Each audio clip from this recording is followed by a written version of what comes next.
就是大荒庭传功。武当果然已经归顺北凉。公主，眼下正是时机。此话怎讲？此时打断他们二人，让内气冲乱徐凤年的经脉，他整个人就废了。公主，请稍等。可你这么做，徐骁岂不恨死你？徐骁岂能依靠？好，你若成事，朝廷必将传旨封你为武当掌门。多谢。一起出手。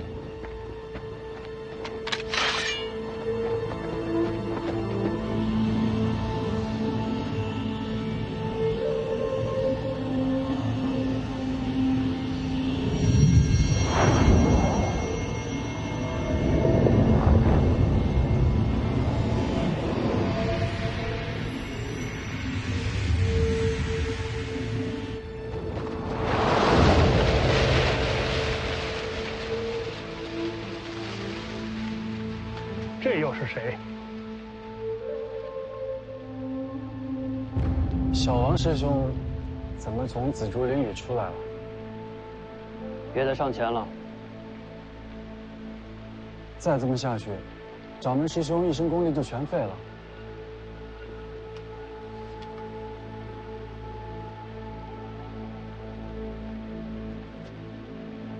这是师兄自己的决定。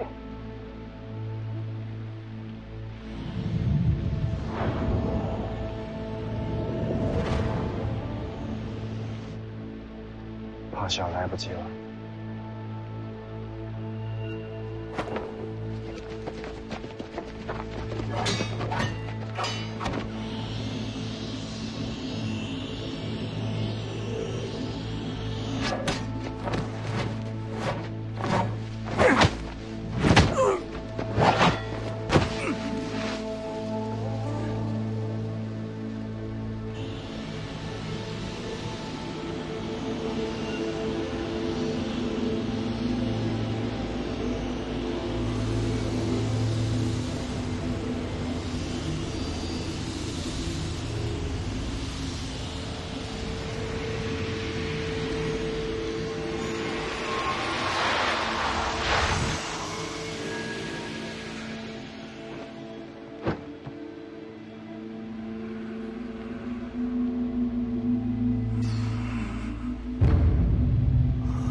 晚了，来不及了。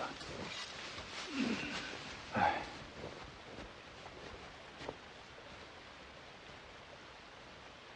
殿下，势不可为啊，还是走吧。你们这是害了武当。小道士，要不要跟我们一起下山？公主，我就不下山了。掌门师兄功力全失，武当定会重选掌门。我想试试，若能成为掌门，或能力挽狂澜。很好，你放心，朝廷必定全力支持你兼任武当。多谢公主。那徐凤年快醒了，还请公主速速离开。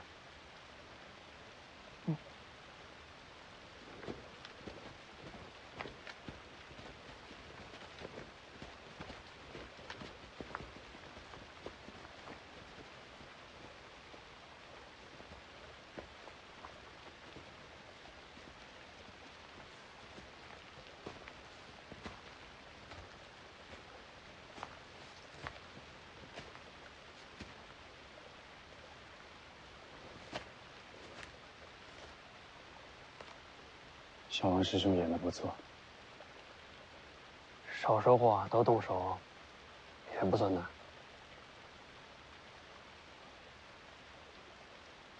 去看看掌门师兄吧。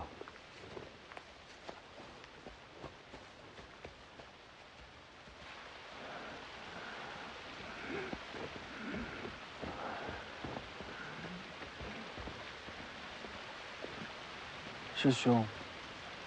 没出差错。公主应该是相信了。借北凉之威震慑龙虎山，再让京城为你助力。这样一来，你接手武当，就万无一失了。师兄，别苦着脸，用我这身大黄庭为武当换个未来，这是赚了。你手上的这把神图，交到你的手里，你当知道为了什么？寿山。风雨飘摇，师弟成就天下第一之前，武当就靠你的这把桃木剑来收成了。我在，武当便在。你们都先上去，召唤诸位师兄弟。过会儿我有话说。那你的师兄？我等他醒来。去吧。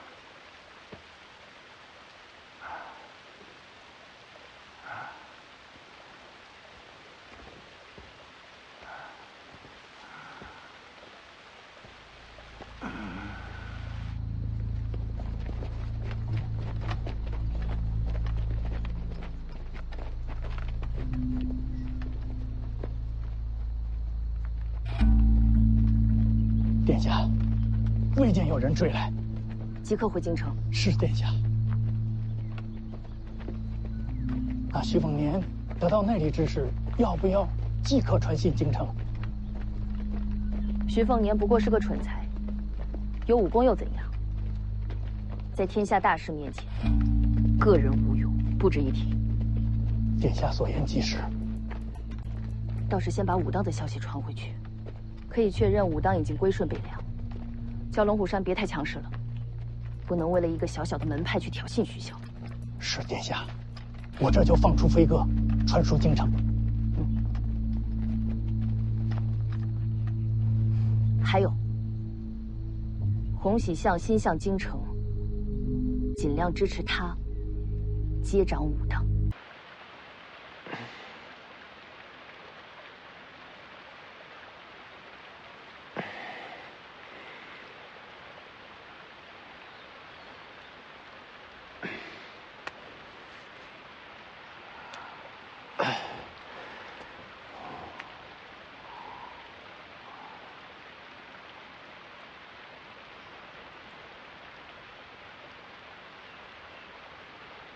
衣服怎么没湿啊？已经蒸干了。点火了？真气比火好用。已经把大黄庭给我了。给了。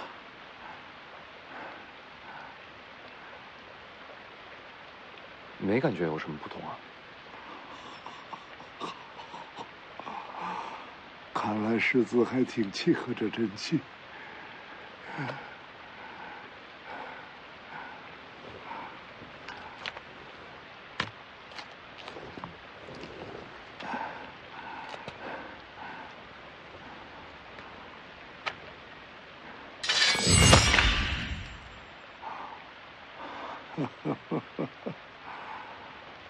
真气能留下几成，就看你自己的造化了。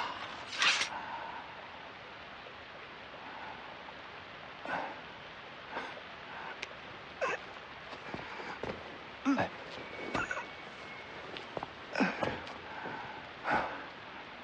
多谢。要上山顶，我扶你。有劳师子了。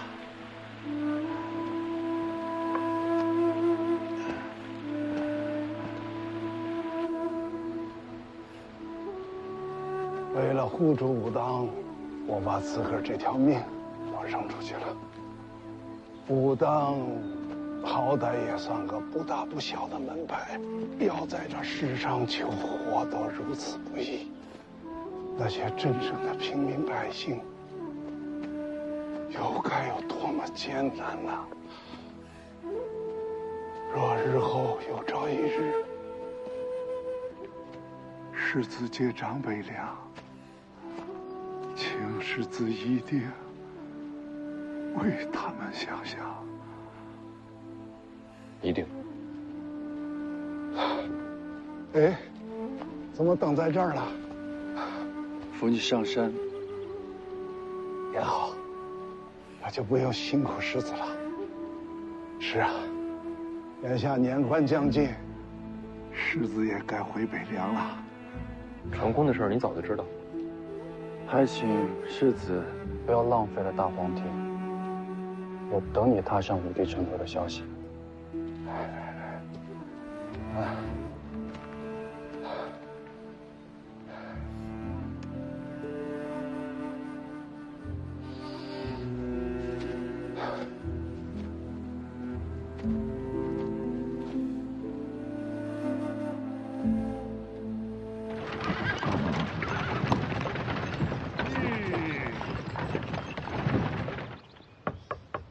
公主殿下，我得去备些热开水，好给殿下沏茶呀。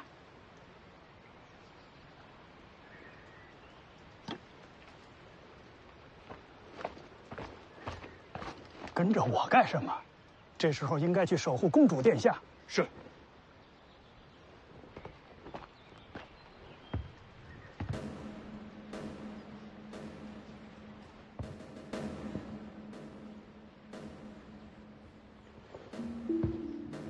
去灌壶热开水。怎么样了？情况有变。怎么回事？人被龙虎山接走了，应该是建九皇的手里。还有世子。世子怎么了？王重楼将一身大黄庭传给世子了。随州公主已经认定，武当归属北凉。自保。除了这点意外，其余都如王爷所想。随珠公主亲眼见到世子顽劣不堪，从今往后京城应该会对世子放心了。哎，对了，义父让我问你，要不要找个机会回北凉啊？我留在京城，对王爷更有用处。你辛苦了。走了。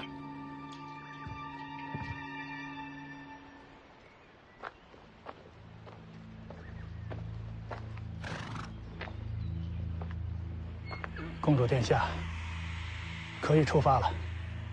给钱了吗？给过了，5文钱。这些小民也是辛苦，给店家再送5文。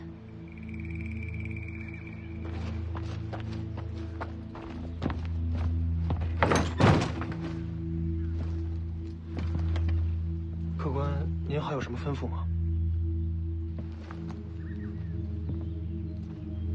赏你的。哟，那可多谢您了。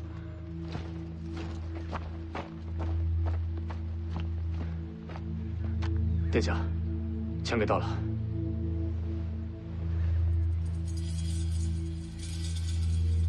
出发吧。是。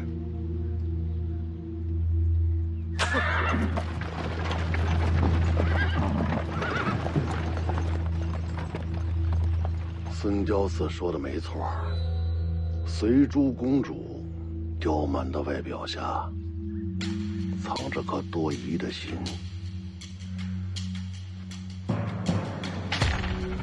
什么都别剩，能烧都烧了。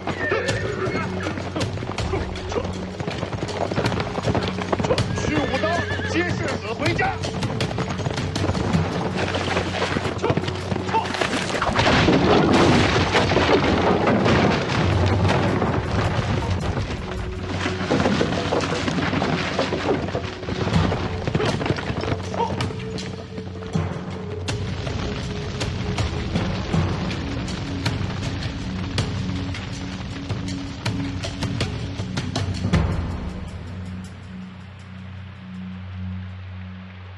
王重楼有气魄。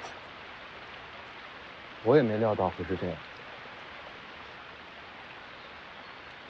2个月时间早就到了，我也该走了。您不跟我回北凉了？每个人都有自己的路要走，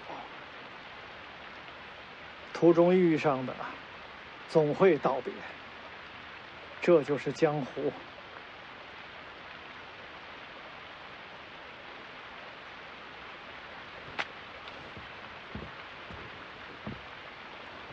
多谢前辈授业之恩。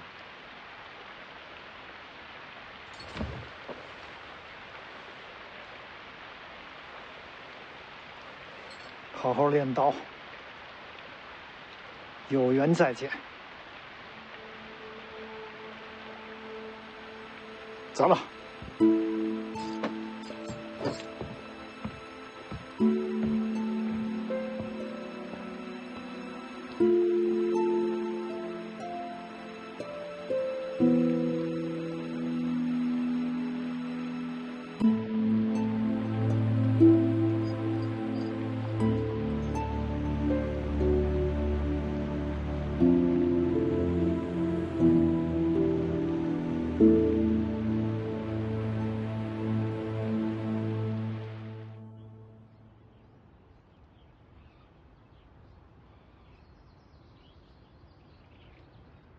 都来了。掌门。好。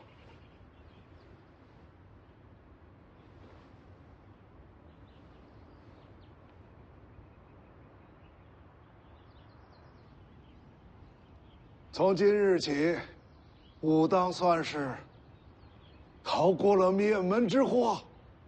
我只有一句话告诉诸位：我死之后，洪喜相接任武当掌门。师兄，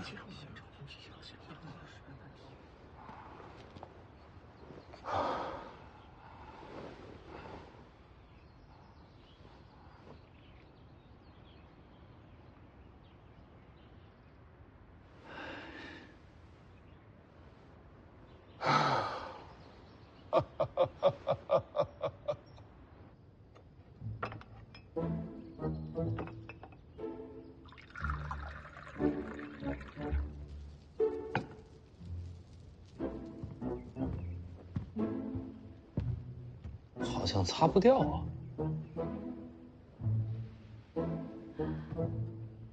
这就是大黄庭。江宁，你说我是不是不应该来武当啊？别得了便宜卖乖，你如果不要，可以给我。传功会死人的，死了最好。再说我也不会传。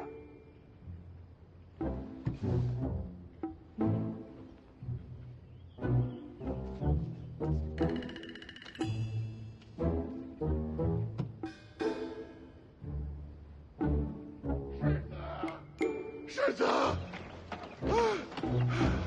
世子，你想我了没有啊？啊，龙兄想死你了。江宁，咱们该回家了。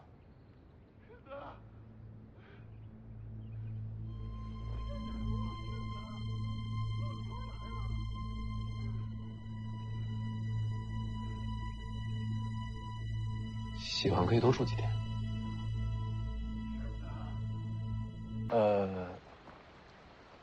掌门师兄说他现在上下山太慢，所以就不送世子了。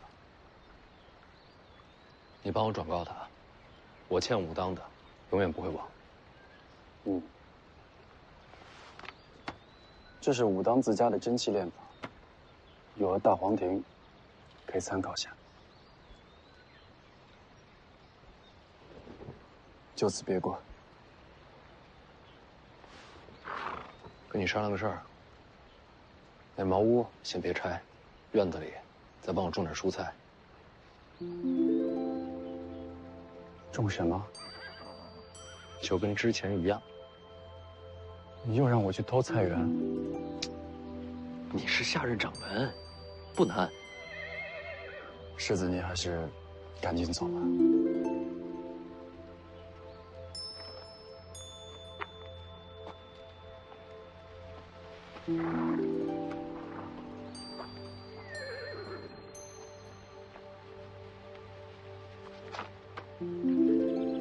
干嘛？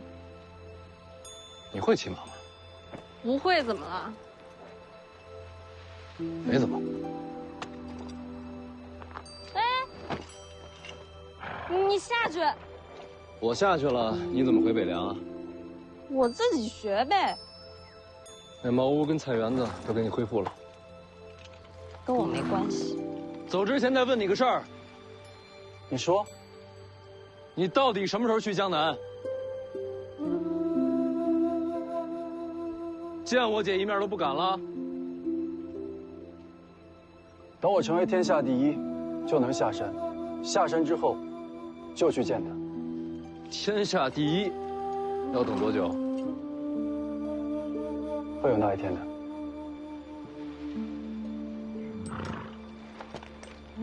回北凉。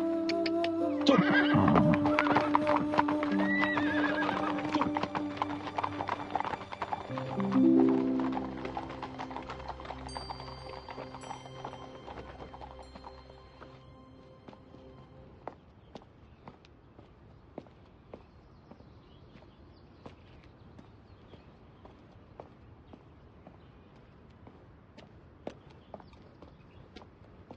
人走了啊，让你去江南。师兄，我是喜欢徐之虎，可我也喜欢武当。我成不了天下第一，我是不会下山的。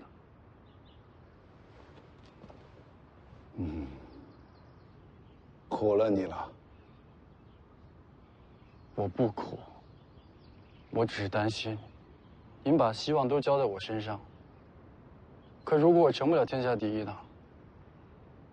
哎，咱俩可是多年没有一较远近了，怎么样？今日比试比试？不好吧？不敢了。比就比。好。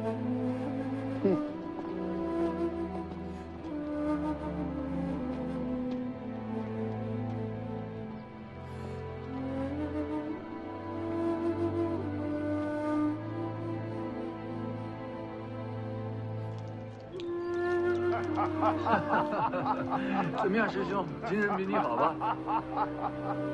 我可是为了大黄庭的人，这叫虽败犹胜。可是这种事情，跟大黄庭有什么关系啊？小师弟，安心的做你自己。我跟师傅的眼光是不会错的。你就是未来的天下第一。到你下山的时候，可得风光点儿，对你大师兄长长脸面。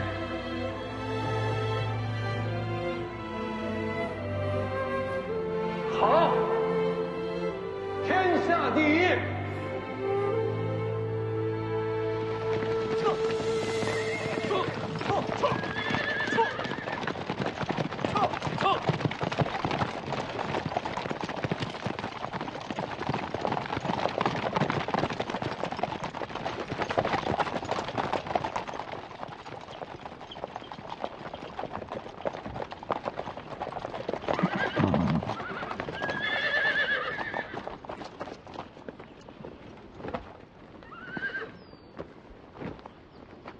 世子终于回来了，这便是大黄庭的印记吗？瞧着还挺适合世子的。都知道了，消息全都传回来了，还得恭喜世子文武双全。世子累了，先进去歇息吧。哎，你们怎么都等在城外啊？府里出了点事，世子进去再说吧。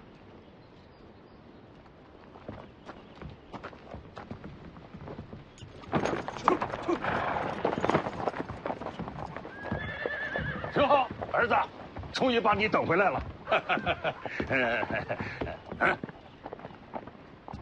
哎，你说这王重楼啊，还真是果断，还真把这大黄庭传给你了。也罢，啊，也罢也罢。饿了吧，儿子？看爹给你准备什么了。哈哈哈哈。还有啊，爹给你找到了这个好玩意儿。不吃，这府里是出什么事儿了？你怎么跑这儿来了？回世子，其实没什么大事，就是避避风头。避风头？北凉王跑到这儿来避风头？府里闹鬼了？闹鬼倒好了，你二姐回来了。你把我学武的事告诉他了？还用我告诉他吗？这天下人都知道了。我还是回武当待几天吧。这不成，我跟你说，我已经告诉他你在回北凉的路上呢，他现在正在家里等着你。徐骁，你这是把我顶前面了。咱们父子俩总得保一个下来吧？这何必呢？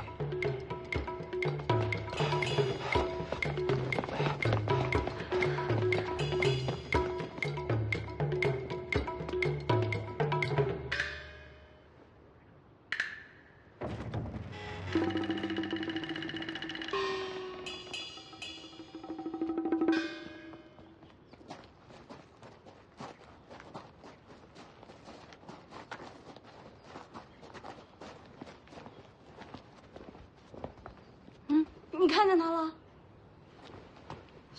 他应该在我院里，你们先回自己房间吧，我一个人见他。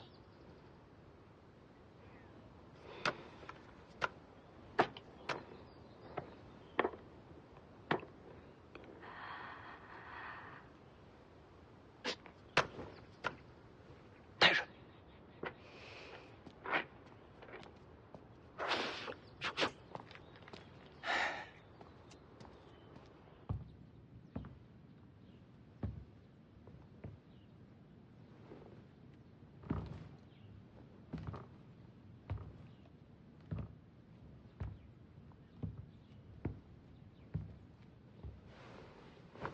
姐回来过年啊！我在武当用山石给你刻了一副棋子，您瞧瞧。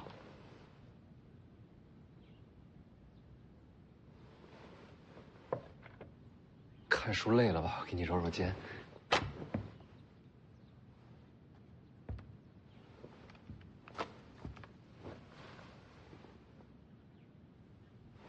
姐在上阴学宫待的还习惯吗？听说你学武啊？老黄死在了武帝城，我想把他剑匣取回来。姐觉得学武不好？学武随你啊。我只是没想到，在你眼里，老黄胜过了北凉。这怎么说？到了今天，你都还没有决定接过徐子淇。我是觉得自己无法胜任这千斤重担。够了，姐，你想怎么做，随你。多谢姐高抬贵手。姐，你去哪儿？姐，你消消气。我马上回上阴学宫，看不到你，我就不生气了。你这就回去？年都不过了。这我亲手给你刻的，你好歹看看。我看过。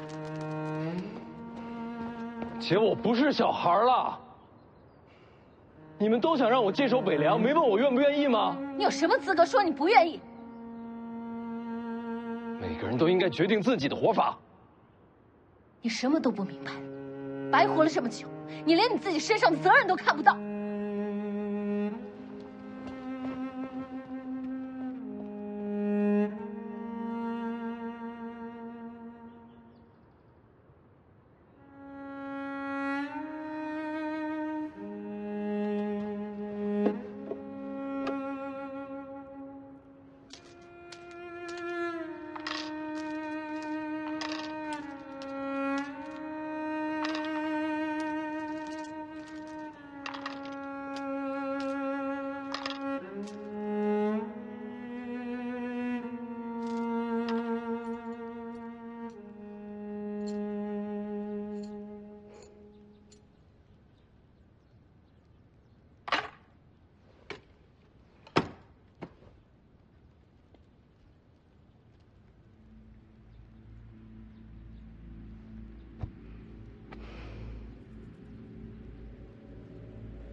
怎么是你？听说你又刺杀过徐凤年，不敢认？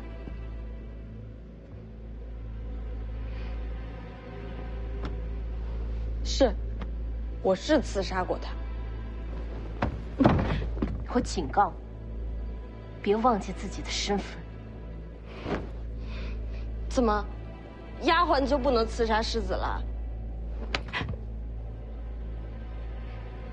我跟你说最后一次，如果伤到许凤年，我一定会把你扔到井里，封了井盖，让你就这么烂在井里，永世不能再见到天日。听懂的话，白纸黑字写下来，发誓你以后再也不会对徐凤年出手。行啊，写字是吧？你给我支笔，越大越好。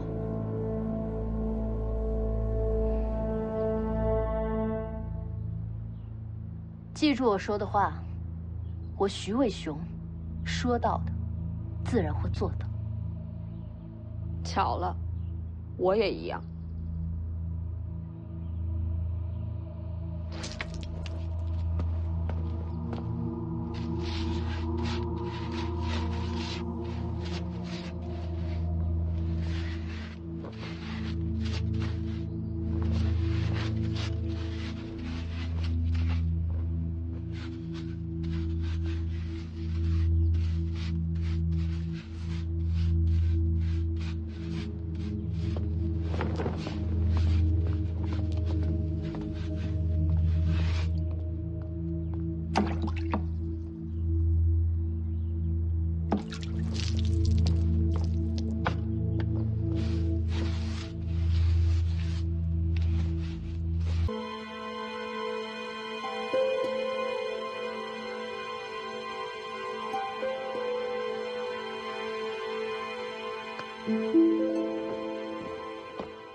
二小姐策马而去，已经出了灵州。她倒是来去如风，闹半天千里迢迢赶回来，就是为了骂我两句。二小姐对世子的期望很高。她是上阴学宫数十年来第一奇才，我可比不了，也不想学。江你写的？嗯，这字儿不错。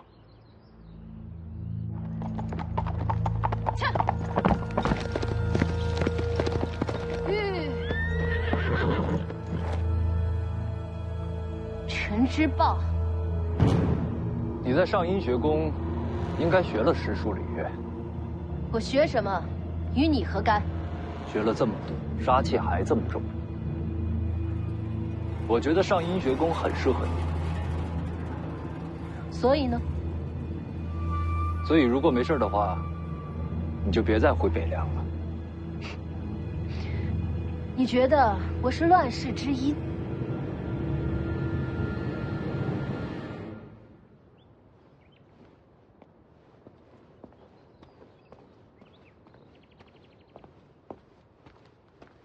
义父，陈之豹独自出营，将二小姐拦在城外。义父，要不要调兵啊？就别冲锋，别打扰人家。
找我干嘛？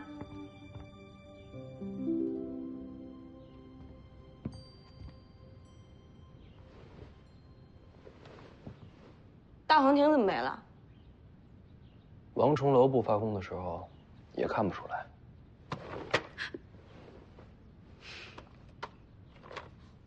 做什么？武当的太玄感应篇，洪喜相给的。给你的，我又没大黄庭。我懒得读，不如你念给我听。想得美。每读一字，给你1文。1文钱。1字1文。2文。就1文。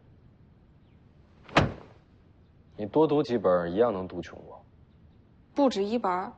你想啊，我要习武，就得读书。就说眼前这一本《太玄感应篇》，我让红薯粗略算了算，大概6000来字。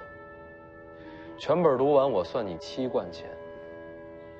开张酬宾，你很划算。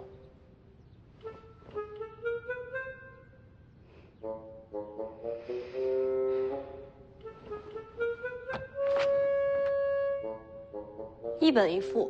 行啊。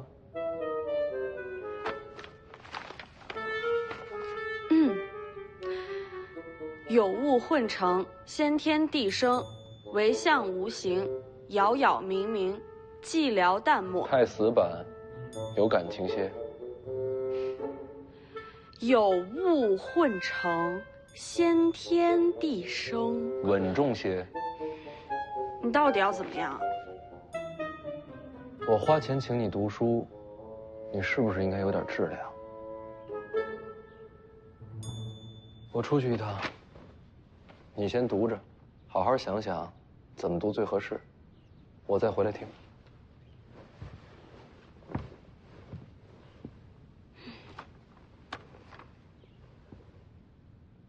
你那字儿写的不错，还行吧。我二姐凶你，你发誓杀我，合适吗？徐渭雄最疼的就是你，说杀他，他才不在乎。疼我，千里迢迢赶过来，就为了骂我几句。那是对你失望透了。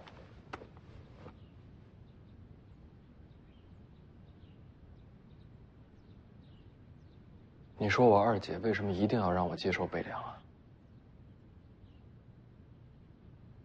这不废话吗？我二姐最痛恨的，就是世家门阀嫡子传承那一套，所以她让我接手北凉，肯定不是为了徐家血脉，她有别的原因。那你不愿意接手北凉，到底是为什么？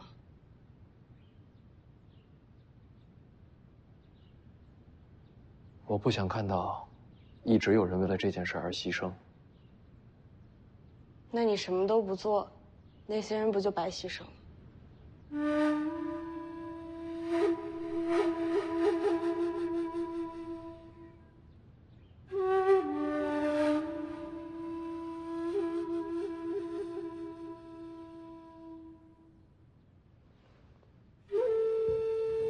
你去哪儿？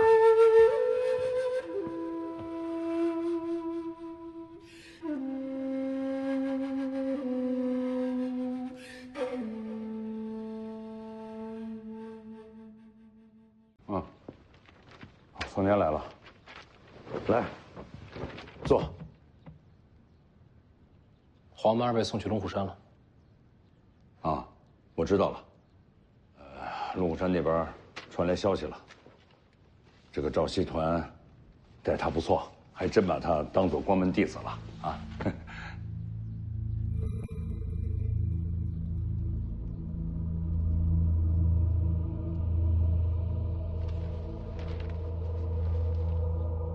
所以老黄跟龙虎山做的交易，是不是你安排的？不是。老黄做这件事情，我真是不知道。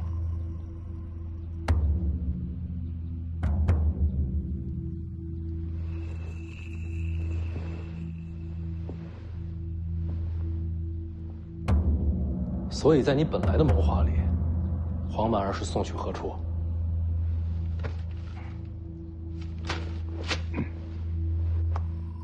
在你的心里是不是已经有答案了？我觉得随珠公主出现在武当的时机太巧了。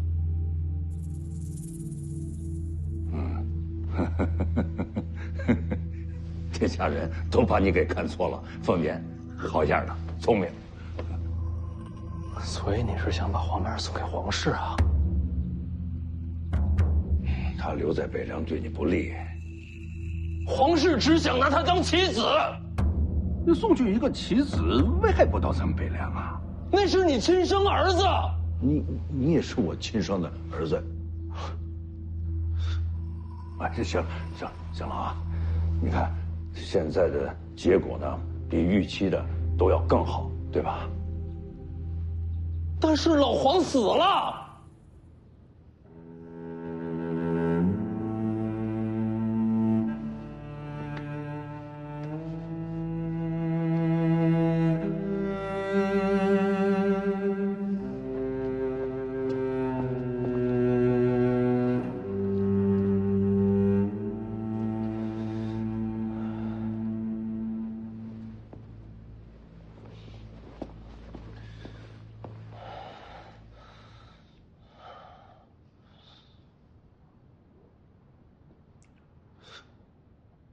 我愿意接张北凉。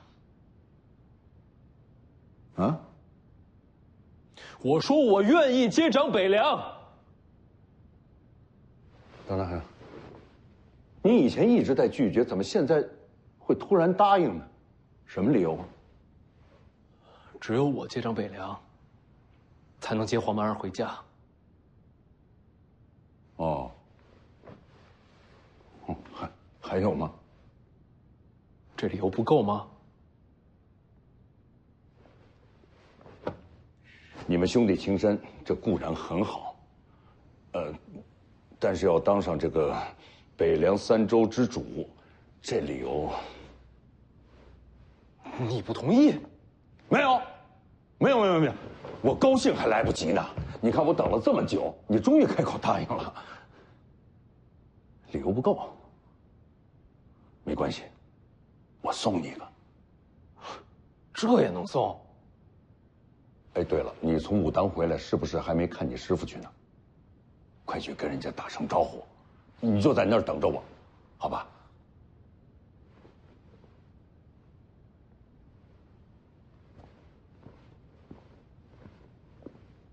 快去吧，我马上就到，带着理由过去。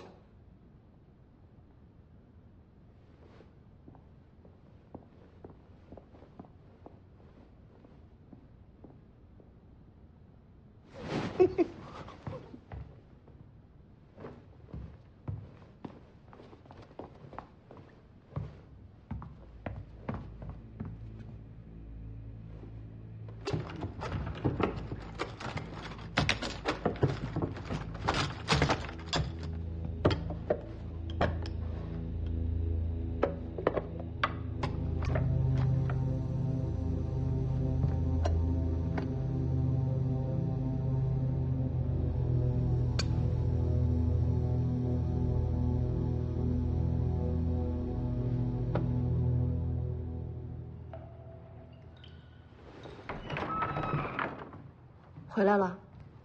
我去武当这么多天，你也不问问我过得怎么样？你在武当过得怎么样？你这就有点敷衍了。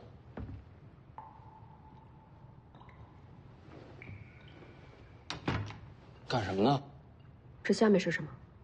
地基啊。不对，我闲暇时练刀，全力踩踏，感觉这下面还有空间。这下面应该还有一层。我从小就在听朝廷闲话，这下边真有一层，我一定知道。你真不知道？根本就没有。又怎么了？王重楼把大黄庭传给你了。还能看出来？我以为都没了呢。别担心，别人看不出来，我不过是了解武当心法细节而已。你跟武当有渊源？家学渊源。你们家是做什么的？跟你没关系。那你慢慢找，我上楼了。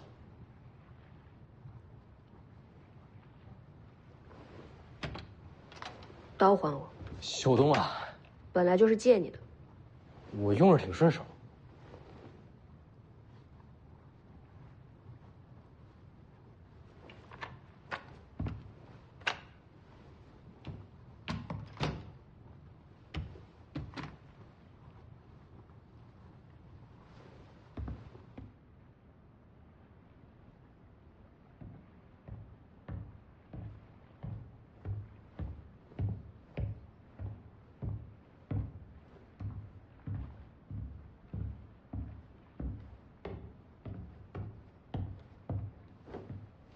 师傅，我回来了。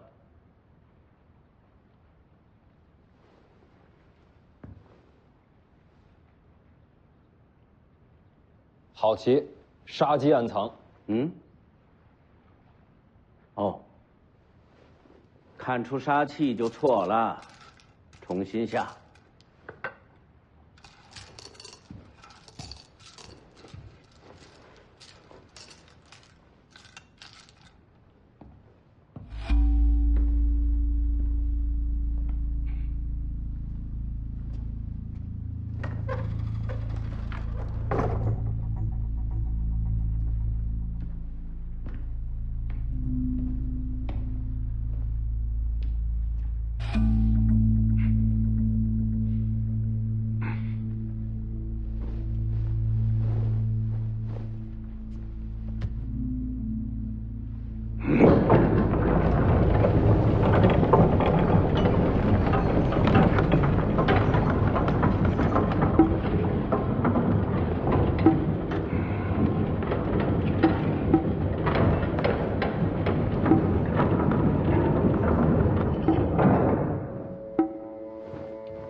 师傅，您天天在这屋里边自己跟自己下棋，不无聊吗？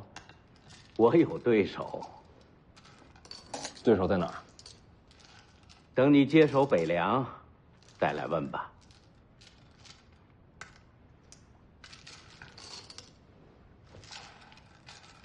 我已经答应徐骁了。徐骁，让你来听朝廷的？是。那就下去吧，他会给你答案。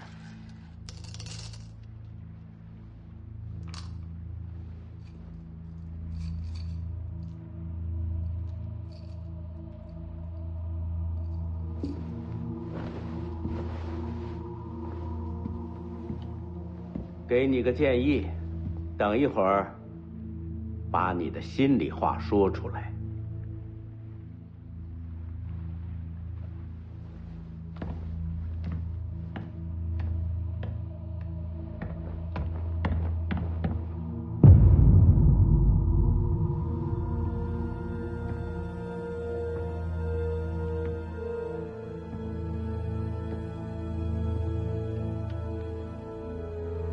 你怎么找着的？门是你父亲打开的。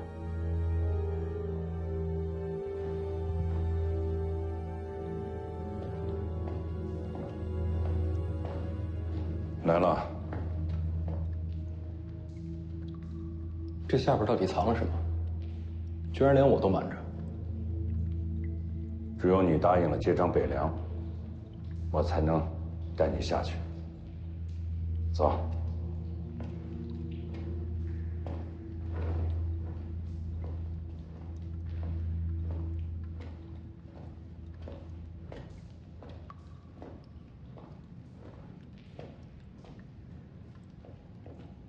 你师傅都跟你说什么了？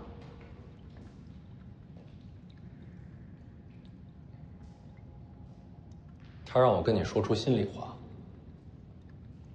让我告诉你，为什么这么多年我都不愿意接掌北凉。还有，为什么我心里对你一直有怨气？我听着呢。你知道，大姐喜欢的是洪喜香。啊，就那个武当山那小道士，我当然知道了。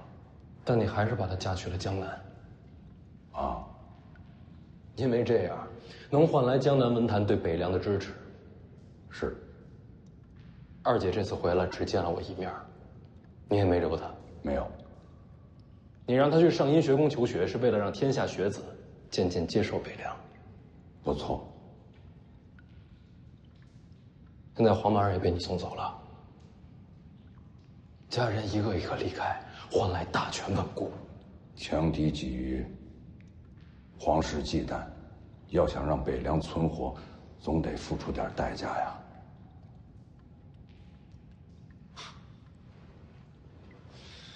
所以在你心里，家人没有北凉王位重要。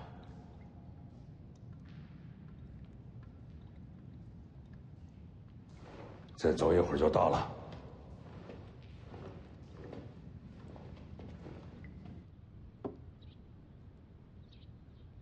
先天地圣，快逃！有人要杀你。谁？仆役打扮，我看见他们拿着刀去你屋里找你。世子的院子，不是什么人都敢闯的。我拦着你，跳窗走。二小姐要想杀你，她是不会让手下代劳的。我知道。人呢，我是替你挡了，刀我也给收了。院里下人怎么会动不动就提刀杀人？二小姐院里的那些下人，以前可都是马匪重犯。这种人为什么会进王府？都是二小姐亲自抓的。二小姐从小就杀气重，出城剿灭的马匪不计其数，不少人都感叹过。可惜了徐渭雄，不是男儿身。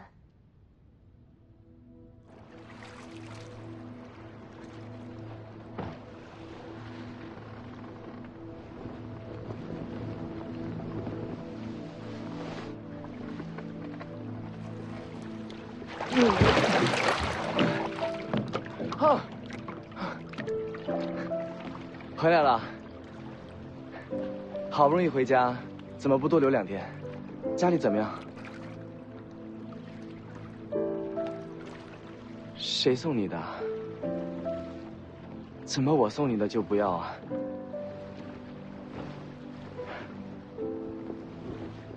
下回我陪你一起去北凉吧。我想在你身边护着你。你腿没事吧？啊，我们现在已经在湖底了，这个地方湿气太重。没事儿。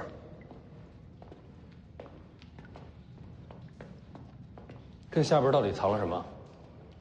一会儿你自己看。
陈之豹的父亲。哎呀，锦辽之战，他用命换了我，不然啊，今天这个位置就是他的。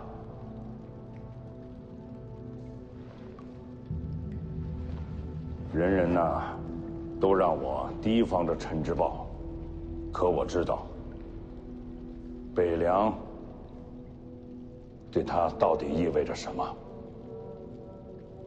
王翦义缺大败之时，他用双手托起了城门，让我去逃命，自己却落个尸骨不全。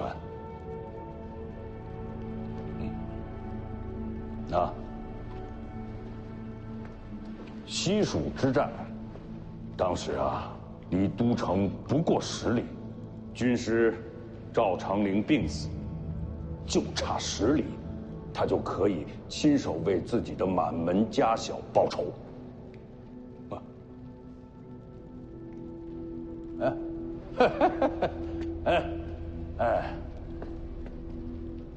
这个破锣嗓子呀，还特别爱唱歌，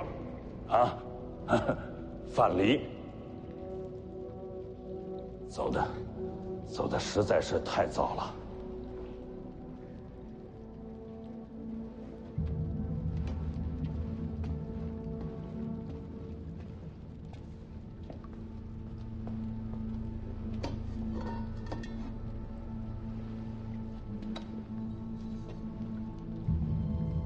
韩立本无死罪，为树军纪，我亲手砍下了他的头颅。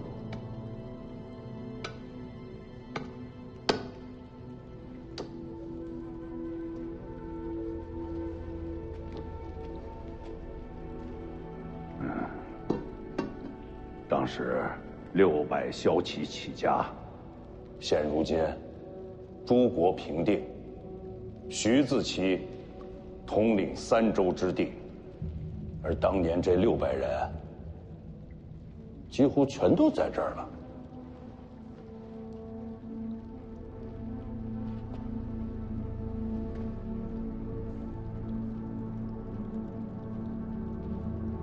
为何不设祭品？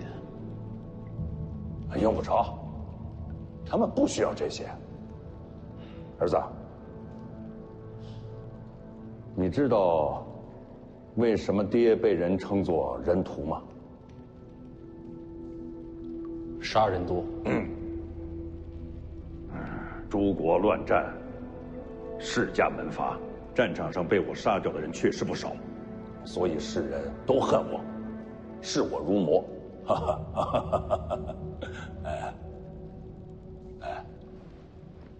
当今这个黎阳朝行科举制，这对天下人来说，不论贫富贵贱，都是个希望。如果当初国战世家不除，你信不信现在为官之徒还是任由世家举荐？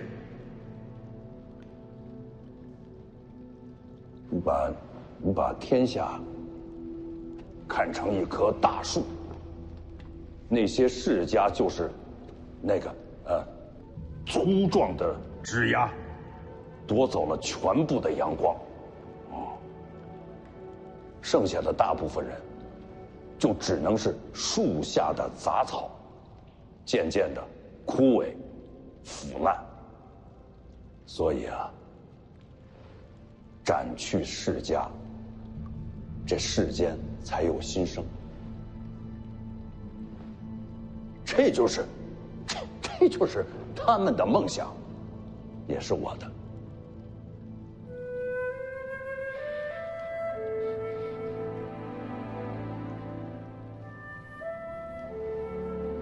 你大姐嫁去江南，你二姐去上您学宫，都是他们自愿的。他们宁可牺牲自己的一生，也要为北凉立下根基。是为了这些亡魂？不是，只为你。为我？为你遮风挡雨，让你很顺利地接掌北凉。你想过没有？我徐骁这么痛恨世家，为什么还想让北凉继续姓徐啊？为什么？朝堂视咱北凉如猛虎，咱大军之中派系横生，如果北凉不再兴许，这35万铁骑就会引来大乱，死了这么多人，这换回来的天下全毁了。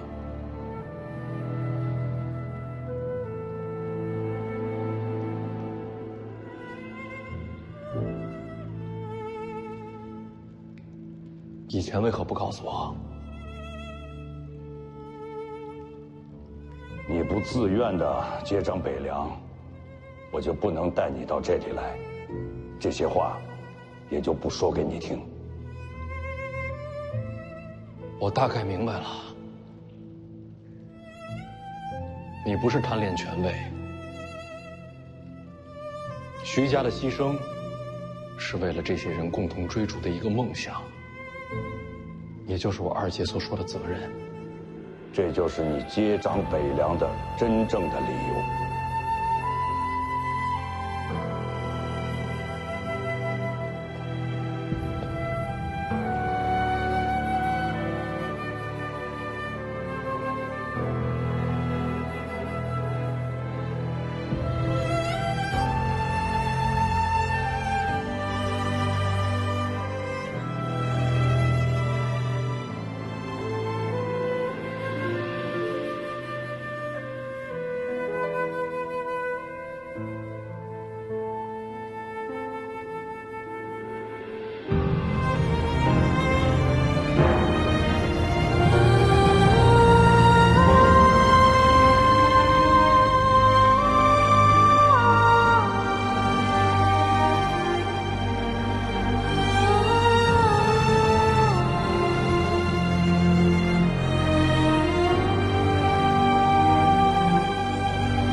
我不认同。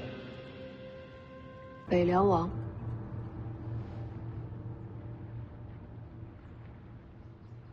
哦，啊，那没事了。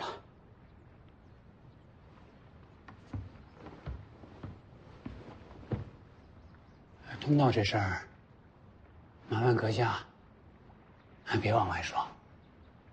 知道。嗯，我会替他们保密的。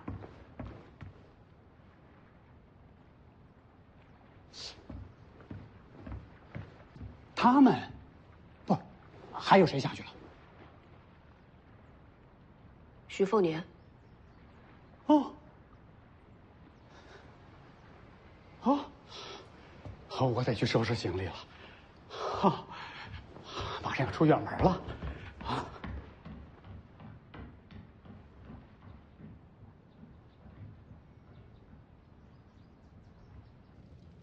要我离开灵州，去哪儿啊？你不是说要去武帝城，帮着老黄把那个剑匣子给取回来吗？大黄庭我只留下6七成，还斗不过王献之。取个剑匣，用不着跟王献之动手。再说了，此行是你接掌北凉王的必经之路。这江湖行跟接手北凉又有什么关系啊？过年后，你走你的江湖，我去我的京城，2路齐走。你要亲自去京城？你接收北凉最大的障碍，就是在于朝堂。北凉王位虽然有世袭罔替，但是朝廷早就想废除此制，到时北凉必将引发大乱。所以帮你博得世袭罔替，我们才能站住先手。那皇室又不是傻子，怎么可能把这名分给我？我会帮你安排好一切的。啊，哦对了，你不是想念自家姐弟吗？这次就给你这个机会，去见你大姐、二姐，你还可以去龙虎山跑一趟。哎，你到底要干什么？我要跟朝廷做笔交易，我要让你大姐跟二姐都回家，把江南还有上阴学宫的布局全给撤了，就是为了替你保住这世袭罔替的机会。你是说我能把他们接回来？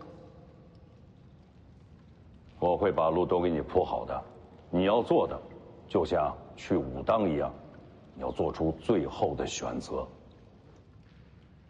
选择什么？用什么方式接他们回来？丰年，如果在此过程当中，要死很多人，才能把他们接回家，你怎么选？我会找出第3条路。世上哪有这么多老皇啊？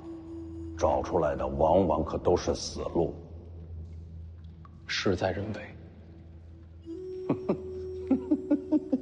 好，我拭目以待，我拭目以待，啊！现在你先上去，我想再陪他们多聊会儿。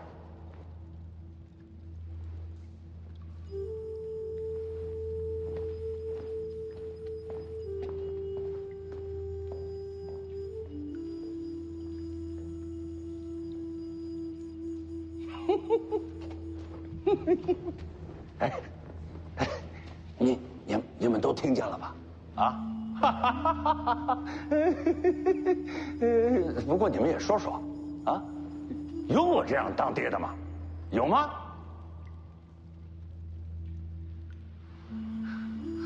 哎，但是我真的相信，啊，在最艰难的时候做出抉择，才能让这小子脱了幼稚，真正的成长起来，是吧？啊，是吧？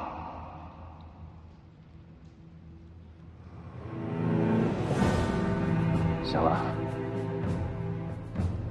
你们大可放心，我一定把凤年培养成一位合格的北凉之王，让他替你们，也替我守住这天下。啊！啊！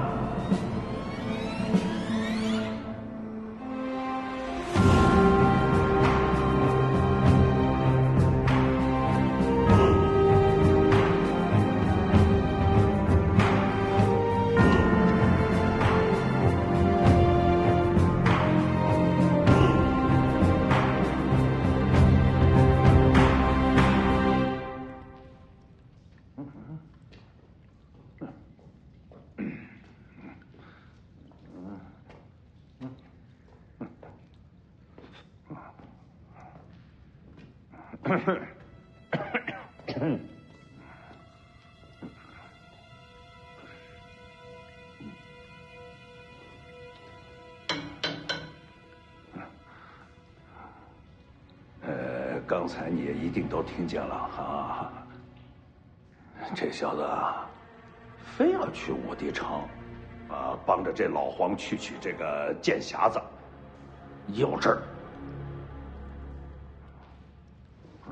可一想这一路上，一定是有很多的凶险啊，总得有人在他身边护他性命啊！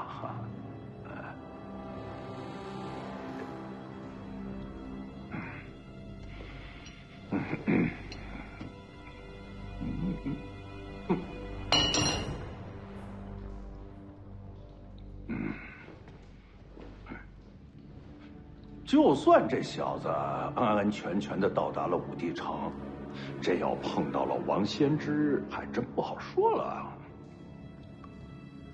听说王先知最近武功又大涨，还真了不起。你说万一这小子一冲动啊，跟王先知干上了，